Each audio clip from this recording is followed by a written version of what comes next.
Assalamualaikum warahmatullahi wabarakatuh. Kami akan menjelaskan materi mengenai Human Resource Management. Sebelum masuk ke materi, izinkan saya untuk memperkenalkan anggota dari tim saya ya.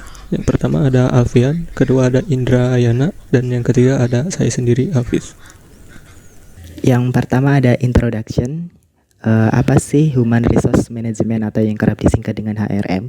Nah, HRM merupakan suatu metode yang dibentuk untuk mengatur sumber daya atau tenaga kerja yang terdapat dalam sebuah perusahaan. Sistem ini bertujuan untuk memaksimalkan kinerja setiap individu sehingga tujuan dan cita-cita perusahaan dapat tercapai. Lalu Human Resource Management ini memiliki perencanaan atau yang disebut dengan Human Resource Management Plan adalah alat yang akan membantu dalam pengelolaan kegiatan sumber daya manusia saat sebuah proyek dimulai, dilaksanakan, dan ditutup.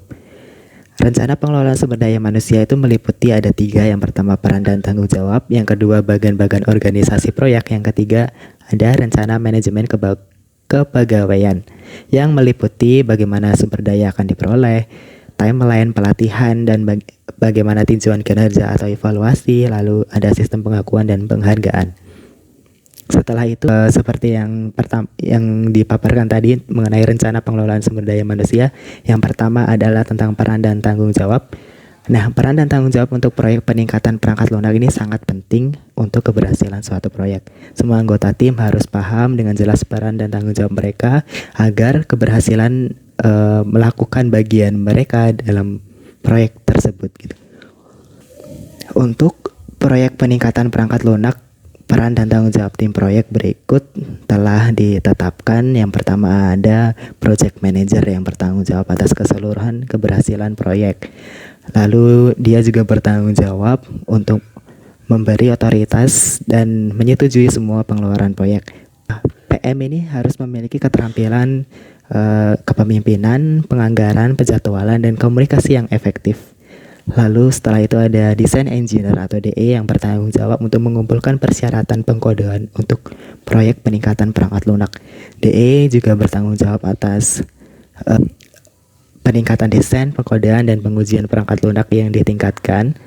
DE akan membantu pimpinan implementasi dalam pendistribusian dan pemantauan peningkatan perangkat lunak di seluruh infrastruktur jaringan. Nah, DE ini harus mahir dalam pemrograman HTML, C++, dan bahasa pemrograman Java. Setelah itu ada yang namanya Implementation Manager atau IM, bertanggung jawab atas distribusi, implementasi, pemantauan, pemutakhiran perangkat lunak yang baru.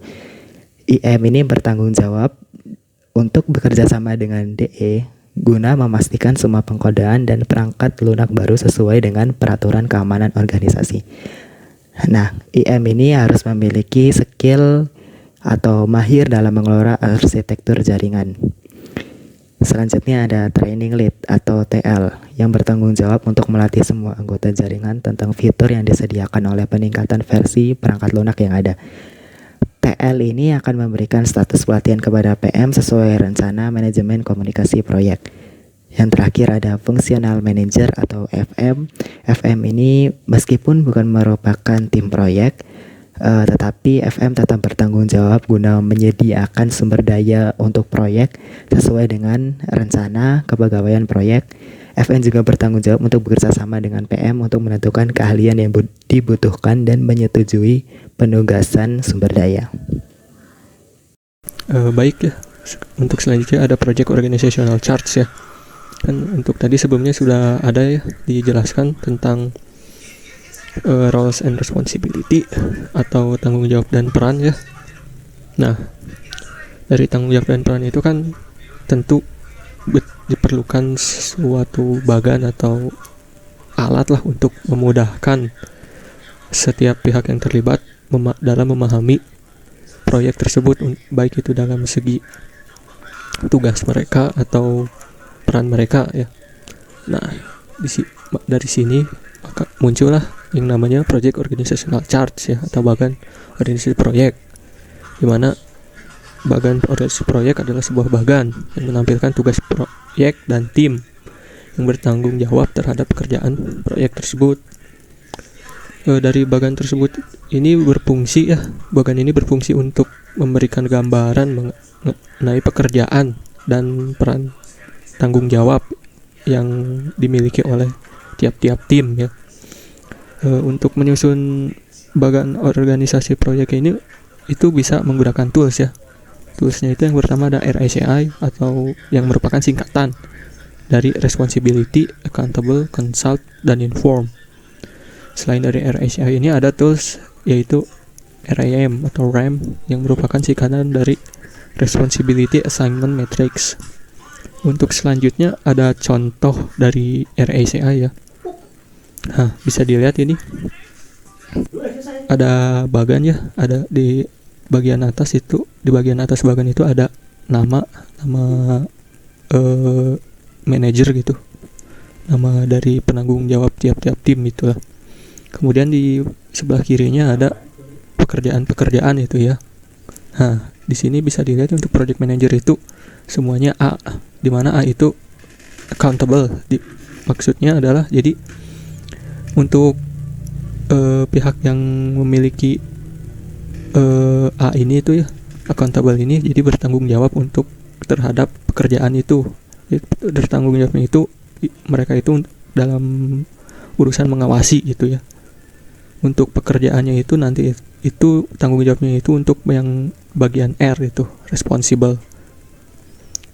Untuk yang consulted itu sendiri itu jadi pihak yang dikonsultasikan ya. Jadi kalau ada pekerjaan gitu, bisa misalnya ada masalah atau butuh bantuan gitu, bisa dikonsultasikan dulu terlebih dahulu ke pihak yang memiliki huruf C ini.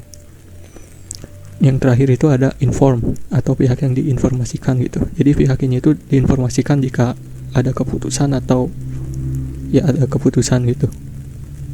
Sekarang itu selain dari tools yang tadi disebutkan sebelumnya itu, bisa juga kita menggunakan bagan ya, struktur organisasi atau struktur perincian sumber daya sebagai fungsinya sebagai ya mirip dengan tools juga. Jadi kita gunakan struktur organisasi dan perincian sumber daya ini untuk menampilkan ya tanggung jawab berdasarkan departemen atau sumber daya yang dimiliki. Kemudian untuk tingkatan dari rincian pekerjaan pun tergantung ya dari kompleksitas pekerjaan. Semakin kompleks pekerjaannya tentu semakin rinci juga ya. Setelah Project Organizational Chart, selanjutnya adalah Staffing Management. Pada Staffing Management terdapat informasi mengenai kapan dan bagaimana kebutuhan akan human resource ini diperoleh, serta kapan sumber-sumber dibutuhkan dan dirilis. Dijelaskan juga mengenai pelatihan setiap tim, serta perkenalan dan penggunaan sistem sesuai dengan proyek yang akan dibuat. Nah, ini ada beberapa poin penting mengenai Staffing Management. Yang pertama adalah staff acquisition atau akuisisi anggota. Yang kedua adalah resource calendars atau kalender sumber.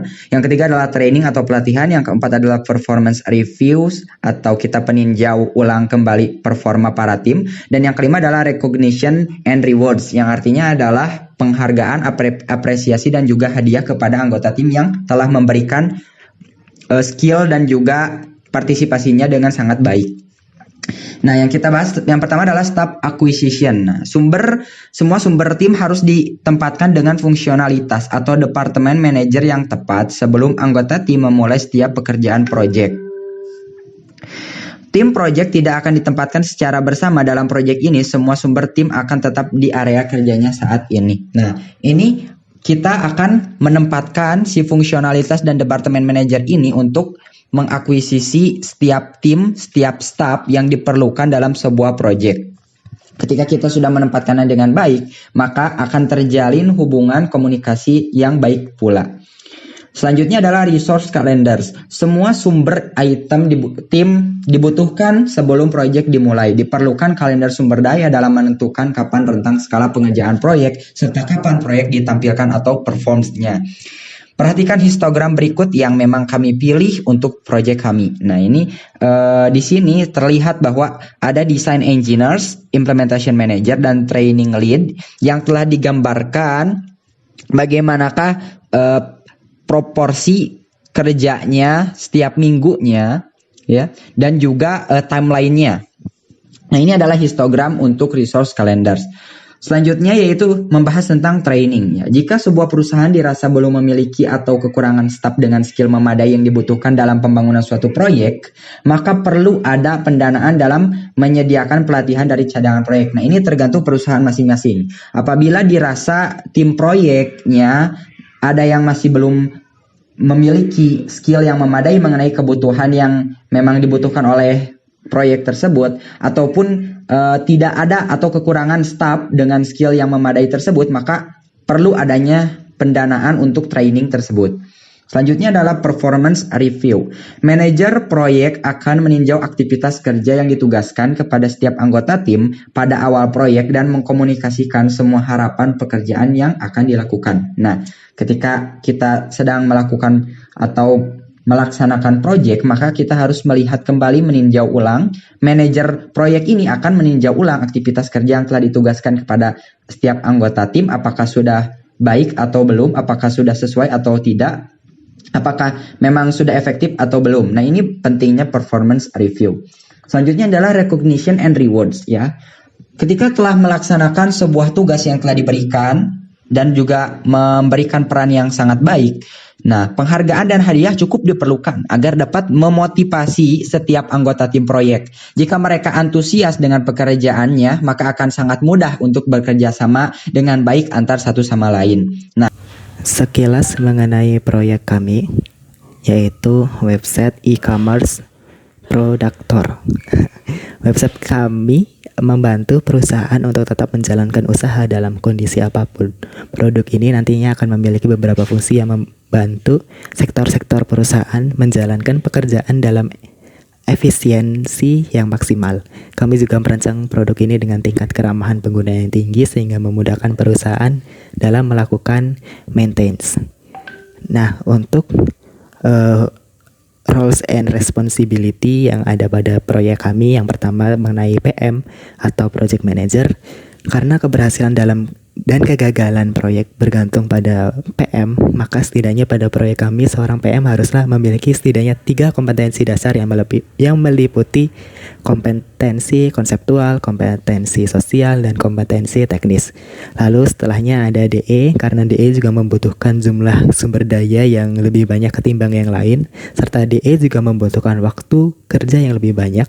Maka setidaknya pada proyek kami seorang DE haruslah memiliki kompetensi, kemahiran, serta pengalaman yang banyak atau ahli dalam di bidangnya, sehingga ketika melaksanakan proyek kami seorang DE ini tidak akan kesulitan. Selanjutnya ada IM atau Implementation Manager yang bekerja sama dengan DE dalam mengimplementasikan proyek kami. Meskipun tidak sebanyak job desk yang dimiliki oleh DE, tetapi IM tetaplah perlu untuk memiliki pengalaman atau keahlian dalam bidangnya sehingga bisa melengkapi DE dalam membangun proyek kami. Lalu ada TL, meskipun TL untuk proyek kami tidaklah wajib, akan tetapi posisi ini perlu untuk rencana cadangan proyek kami apabila sumber daya yang didapatkan masih belum memiliki kriteria yang kami inginkan, sehingga TL dapat menghandle hal-hal tersebut. Lalu FM, dalam proyek kami FM sangatlah dibutuhkan untuk mencari sumber daya terbaik sesuai dengan keahlian-keahliannya. Oleh karena itu, dalam proyek kami FM akan menjadi salah satu pengaruh besar dalam menentukan keberhasilan atau kegagalan proyek kami setelah seorang project manager. Untuk bagian dari project e-commerce produktor itu sendiri ya, bisa dilihat di sini kurang lebih sama dengan contoh juga ya. Adalah kita akan membahas tentang staffing management pada proyek kami, yaitu website e-commerce produktor. Nah, staffing management pada proyek yang kita pilih, di mana kita akan melakukan akuisisi tim. Selanjutnya adalah memberi training atau pelatihan untuk anggota tim yang dirasa belum cukup skillnya dalam memenuhi kebutuhan proyek. Melakukan evaluasi dan peninjauan ulang dalam melaksanakan kerja antar anggota yang akan dipimpin oleh PM dan FM, yaitu. Dan terakhir adalah memberi apresiasi bagi anggota tim proyek yang berhasil menyelesaikan tugasnya dengan sangat baik. Sekian, Assalamualaikum warahmatullahi wabarakatuh.